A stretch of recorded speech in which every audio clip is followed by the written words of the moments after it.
السلام عليكم خوتي، جيسبر راكم بخير ان شاء الله. معكم الياس ترافل على اليوتيوب وكل ما يخص السفر والهجره على الفيسبوك. درت لكم هذا الفيديو سبيسيالمون باش نعطيكم فيزا مضمونه 100% على حساب ما راهم يدوموندو لي زابوني. قال لك خصنا فيزا اوفيسيال، ستادير بلاد اللي تمد لك الفيزا اوفيسيال.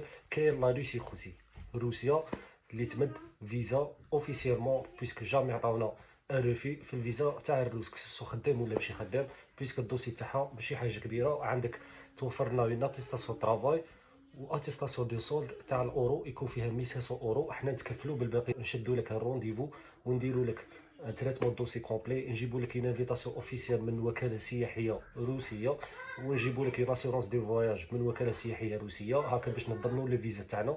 وكي ديبوزي تخلص لي فري دو فيزا مليون و 200 نورمالمون، الا راني عاقل مليون و 200 مليون و 400 ماكسيموم.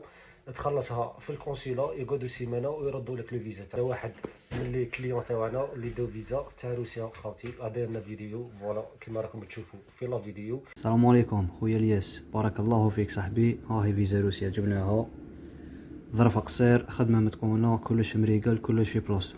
الله يعطيك الخير صاحبي وميرسي بوكو.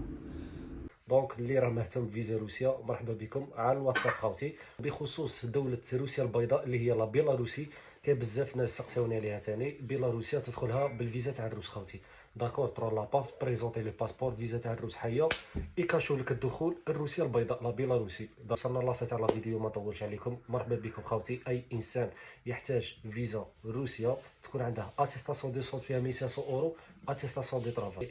هذا الرقم تاعي الواتساب، وربي يحفظكم وربي يخليكم ان شاء الله. ما تنساوش تفاعلوا مع الفيديو باش توصل اكبر عدد ممكن من المهتمين بفيزا روسيا. كان معكم الياس ترافل على اليوتيوب، كل ما يخص السفر والهجره على الفيسبوك. السلام عليكم.